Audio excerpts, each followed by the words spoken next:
craving, and I need your thoughts. Please like, comment, subscribe. Let me know if you get anything out of this. This show is going to be on part of our ongoing series of the Western Town, the Farmer and Rancher. Now, this would have been the largest population of any self-independent, and that's what the Western Town represents in our deal. It's not some idealized BS, but it's a sample of what it takes to be self-sufficient in a small area, or nearly self-sufficient in a small area. Your farmers and your ranchers are going to make up the largest population of your group. In a world without rule of law, if we have a grid down situation, especially, then you're hand digging your vegetable garden, where you're going to plant your grains, all of that's going to have to be hand cleared. Now, if we do have equipment available to us, wonderful. How long will that equipment be available? As long as your blacksmith and other people, your fixers, can keep it operational. But in the meantime, you're going to have to plant a certain amount of food. How much? Well, that all depends on the size of your group. If you have a couple people in your group, you can get away with a fairly decent size, smaller garden. If you have 50 people, you're going to have 50 times that for one person. And one of the things that's going to be one of your best trade items is going to be food. What better item is there than something everybody needs every day? So if you can produce more than what your group needs, then your group doesn't starve, your group doesn't get weak, it doesn't get sick. When you start to get malnourished, sicknesses will take out more people than the lack of food will at some point. In a lot of societies, that's true even today. Malnutrition allows you, or gets you to a point where you're susceptible to a lot of different diseases. So anyway, the point is, your farmers and your ranchers aren't going to be able to ranch the way they used to ranch. I mean, you're not going to go out there and have acre upon acre of grass that you let get 3 foot tall and then go out and bale it and spend all the resources on baling and everything else. How much is that fuel going to be worth on baling up a bunch of grass versus holdover for generators, for other essential travel necessary? So you may want to hold that fuel back from all of that intensive ranching to running herds again. Now, way back, back past the biblical days, we have examples of herders, shepherds out there with their flocks. That's what we're going to be looking at.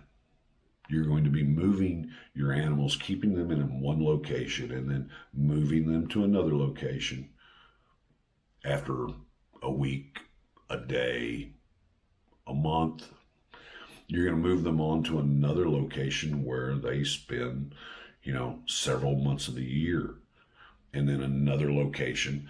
And so you're allowing the grass to grow back up behind them, move them around, get them to different locations so that they can continue to feed, so they can continue to grow and do all the things that animals do.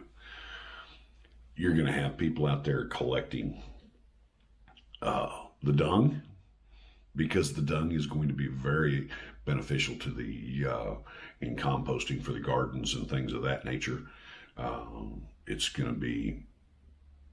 You're going to have a lot of people that are going to have to focus on those animals, depending on the size of your group again, how and what all you decide to grow, whether it's cows, goats, sheep, pigs. We have quite a selection available to us. But focusing on one area, like sheep, might be the most beneficial. You're going to get wool from those sheep that you can then create more products from.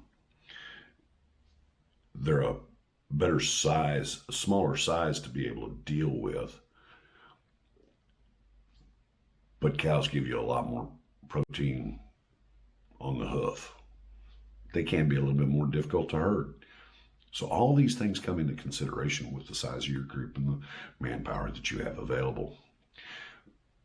Take that into consideration. If you're out there and you're cutting down the grass and tilling the soil with a shovel rather than a tractor, again, at first you may want to till everything, but that may be the only thing that you do with the tractor is to use that fuel, save it for other items. You're going to have a finite amount of fuel available to you. So if you're out there and you're tilling the ground by hand, you're hoeing the garden to keep the weeds out, that's all labor intensive. There's going to be a lot more people involved in the production of food than in any other single item. Even your defenses won't have to be manned as heavily as your food production is going to have to be manned.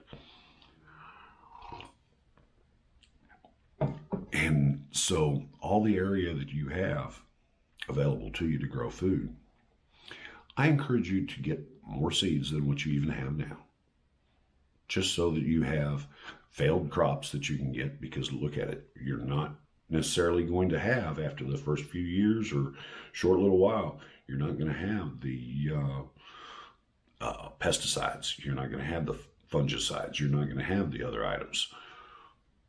Therefore, we have to grow, for the fungicide side of it, some section of straw so that you can put that in the beds so that you can remove the fungus or reduce the amount of fungus that is grown around your crops.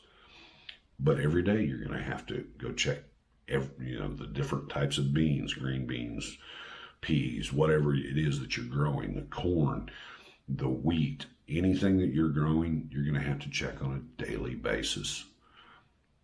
You may have to haul water rather than have pumps that move it for you. Are you hauling water to all your plants? So all these things have to be taken into consideration, and delegate the labor to it as necessary. But that's, like I said, going to be the best source to keep your people from getting hungry. You got to figure out how many calories they need. You're going to have to figure out how many people you have, and then produce enough food, till enough soil, plant enough plants to feed all those people, with having a loss from crop failure, loss from infestations of bugs, loss from just animals coming and eating some of your food. And then have maybe more than enough to be able to trade with your neighbors, to get them enough fuel maybe to be able to plant next year, or to maybe, yes, harvest enough grass to bale up and have bales of hay for some of your livestock for the winter. All these things have to be taken into consideration, and the way they did it, like I said, in the western town or in those areas, so they had a lot more people that were involved in that than any other single process. So you can have your person that sells goods. You can have your person that fixes the vehicles, fixes the roofs, fixes whatever else. You can have those people that do that kind of stuff only if they're fed. So your food storage, get a lot of books on gardening, raised bed gardening, hydroponic gardening may not really be that much of an availability. It wouldn't hurt to have a book on it, though. Have books on how much corn provides as far as calories, rice, wheat, anything that you're looking at growing. Have a breakdown of how much calories you get out of all those, so that you know how much labor to put towards that, how much ground to put towards that. You may want 1 string of beans, green beans. You may want 10. It all depends on what your group is going to want and what provides the best